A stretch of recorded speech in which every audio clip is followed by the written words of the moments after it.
My 19-year career ended with a single sentence from my new manager's cost-cutting decision. Or so he thought. I'm Michael Thompson, 43 years old, married, father of one, and an engineer who worked at the same company in Denver for 19 years. As senior systems manager at TechFlow Engineering, I knew every corner of the company, every system, every client during these years. That Monday morning when David Patterson called me into his office, my instincts were telling me something. HR manager Karen sitting at the table made things even clearer. Michael, the company is restructuring, David said, never breaking eye contact. We're looking for cost-effective solutions and your position is no longer sustainable. The moment I heard this sentence, the first thing that crossed my mind wasn't anger. It wasn't shock either, just a cold reality. So that's how you're going to play it, David? I understand, I said calmly. I got up from the table and left his office. No sound came from behind me. No reaction was expected anyway. When I returned to my office, the scene around me felt familiar. Young engineers would look up at me, then sheepishly return to their work. I had seen these scenes before for other people. I looked at the photo on my desk, Lisa, Emma, and me in the Colorado mountains last summer. Emma's smile, Lisa's hand on my shoulder. What did I need to do to protect this life? While packing my personal belongings, I realized a truth. No one knew how deep my roots were in this company. 19 years hadn't been spent just sitting at a desk. I was the technical DNA of this place. As I was leaving, I saw David watching me from his window, as if he wanted to make sure I was really leaving. At that moment, I remembered that contract from 2012, that special agreement I signed with Robert Patterson. What David didn't know was that while I was leaving this building, I wasn't really going anywhere. In 2005, TechFlow was just a starting tech venture. Its founder, Robert Patterson, was a visionary man, but the company was still a small team of 12 people. I was 24 years old then, fresh out of MIT, and I had come with great hopes. Robert never saw me as just an employee. "Your family here, Michael," he would say. "We're going to build the future of this company together." In the early years, we all dealt with everything. I was setting up systems, providing customer support, and sometimes even participating in marketing presentations. As the company grew, I climbed the ladder of responsibility. 2012 was a critical turning point. Robert had a heart attack and was hospitalized. When I visited him in the hospital, we had a very serious conversation. "Michael, if something happens to me, you need to be protected here," he had said. "This company has taken half your life. In return, it should give you security." That week, we prepared a special contract with his lawyer. It was completely different from my normal work contract. It contained not just salary and working conditions, but much more important clauses. The most critical clause was this: if I was fired or left, I would receive an 18% share of the patent rights of the technologies I developed for 5 years. Additionally, I would have commission rights from the client agreements I brought in. "This is just security," Robert had said, "but I hope you never have to use it." When Robert retired in 2020, control of the company passed to his son David. David was 33 years old then, had an MBA from Harvard Business School, and was determined to change his father's old ways. The warning signs for me started early. David's efficiency-focused approach usually meant cost cuts. First small things: office supplies, social events, employee benefits. Then consultant Jason Miller came. Expensive suit, self-confident, corporate efficiency expert, he was constantly having closed-door meetings with David. The biggest problem was this: the relationships with TechFlow's most important clients were built entirely on me. Our 10-year partnership with Denver Health System, our strategic agreement with TechCorp Industries, our ongoing projects with Pinnacle Energy, all continued thanks to my personal relationships. Dr. Sarah Chen loved working with me. Mark Rodriguez saw me as part of his family, and James Wilson described me as the technology partner he trusted most. David hadn't considered any of this. He only saw salary figures on spreadsheets. The next morning, I was sitting in my home office, sipping my coffee and analyzing the situation. Lisa had gone to work, Emma was at university. The house was quiet, and for the first time in 19 years, I was starting a day when I didn't have to go to work. But I didn't sit idle. Thanks to the security protocols I had established years ago, important information had come into my hands. Although company policies prohibited me from taking this information, I had legally backed it up under the security audit system I had created with Robert. When I started examining the data, I discovered surprising things. What David was doing under the name of cost optimization was actually of a very different character. In the last 18 months, the company had made payments of $2.4 million to a firm called ProTech Consulting. This firm belonged to Marcus Webb, David's Harvard classmate. The payments were categorized as strategic consulting, but I hadn't seen any concrete output. More interestingly, Jason Miller's consulting firm had also bypassed normal procurement processes. And in the company financials, there were money transfers from Marcus's firm to Jason's firm. This wasn't just about firing me. David was systematically transferring company resources to his friends. That evening, I called Robert. His voice still sounded strong from his retirement home in Arizona. "Michael, my boy," he said as soon as he answered the phone. "I heard from David. I'm very sorry. Robert, I have something urgent to discuss with you. This isn't just about him firing me." I told him what I had found. Robert remained silent for a long time. "I'm not surprised," he finally said. "David always preferred easy ways, but I wasn't expecting this much. What do you suggest I do? You still have that contract, right? The one from 2012? Yes, but how in this situation? Michael, that contract wasn't just for your protection. It was prepared for David's control, too." Wednesday morning, while sipping my coffee, I clarified my strategy. This wasn't just personal revenge, it was about protecting the company Robert had founded. At 9:30 a.m., I sent the first email to David. Subject: Critical System Security Vulnerabilities Detected. The content was simple. David, as a result of my routine security scans, I have detected suspicious financial movements in the company network. This situation may require urgent investigation. I didn't give details, just enough information to catch his interest. 10 minutes later, my phone rang. David's number. "Michael, what does this email mean? You're not a company employee anymore." "David, I worked at this company for 19 years. When I see security vulnerabilities, I don't stay silent." "What security vulnerabilities? What are you talking about?" "The payments to ProTech Consulting, very interesting." Silence on the phone line. These are legal transactions." $2.4 million worth of legal transactions. How long have you been working with Marcus Webb?" David hung up.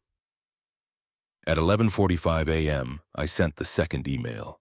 This time I included the monthly breakdown of ProTech payments, but I wasn't revealing the Marcus Webb connection yet. In the afternoon, Jason Miller called. "Michael, I talked to David. I understand what this game is." "What game, Jason? I'm just sharing my concerns." "Stop these, or we'll initiate legal action." "What are you threatening me with? You already fired me." Jason hung up too. At 6 p.m. that evening, David called again. This time his tone had completely changed. "Michael, maybe we can talk. There might have been misunderstandings."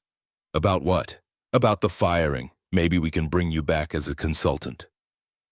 "Interesting offer, David, but I'm making different plans now." "What plans?" "Tomorrow I'm going to present a comprehensive report to the board. ProTech, Jason, Marcus, everything included." "You can't do that. This is family business. For 19 years I was part of this family too, David." Thursday morning, a message from Robert changed everything. "Michael, I've sent you the contact information of board members." I explained the situation to them. They're ready. TechFlow's board of directors consisted of 3 people: Robert's former partner Kevin Smith, investor Jennifer Martinez, and independent member David Brown. They all respected Robert and cared about protecting the company's corporate values. When I called Kevin Smith, his voice was worried. "Michael," Robert told me, "if this is true, it's a very serious situation." "Kevin, I have all the documents. Should I send them to you?" "Send them immediately." After sending the documents, David called frantically. "What did you send to the board?" "Just the facts, David. This will destroy the company, my father's 20 years of work." "Your father's 20 years of work. You're showing how you wasted it in 3 years. We can fix everything. We can negotiate." "Too late, David." In the afternoon, Jason Miller called for the last time. "Michael, I talked to Marcus. We only provided normal consulting services. $2.4 million worth of normal consulting? You can't take us to court." "Let's see." In the evening, Jennifer Martinez called. "Michael, we reviewed the documents. We're having an emergency board meeting tomorrow. David and Jason have been called. Will you come too?" "Of course." Friday morning, when I entered TechFlow, I had a strange feeling. 3 days ago, I had been fired from here. Now I was coming back for a board meeting. Security guard Mike was surprised. "Michael, what's happening, buddy?" "Long story, Mike, but it'll be clear today." When I entered the boardroom, David was sitting alone. His face was pale, his eyes tired. Jason hadn't come yet. Kevin Smith started the meeting. "David, the documents Michael presented are very serious. Do you have an explanation for the payments made to ProTech Consulting?" David first tried the standard defense. "These are legal consulting payments for company modernization." $2.4 million worth of modernization? Jennifer Martinez interrupted. "What results were achieved?" "Marcus is a good consultant. I gave him projects." "Marcus Webb is your university friend," said David Brown. "This is a clear conflict of interest." At that moment, David collapsed. "Okay, I was trying to help Marcus. He was trying to start his own business." "With company money?" I asked. "I was going to pay it back. Over time." Kevin Smith banged the table. "This is embezzlement, David. You'll face charges." At the end of the meeting, the decision was made.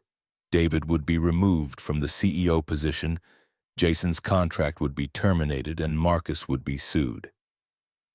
"Michael," said Jennifer Martinez, "we want to make you CEO." The moment I had been waiting for. "I accept, but I have conditions." I presented my conditions. David could stay in the company, but only as an advisor with no executive authority. The money would be recovered from Marcus, and I would use my patent rights from the 2012 contract. "Patent rights?" David Brown was surprised. "Yes, in the contract I signed with Robert, I have the right to receive a share from the technologies I developed." I put the contract on the table. Kevin Smith examined it. "This is a very large amount, Michael." "I know, but I built this company too. I worked every night, every weekend." After long discussions, we reached an agreement. I would become CEO, use my patent rights, but it would be structured in a way that wouldn't harm the company. I turned to David. "I want one last thing, David." "What?"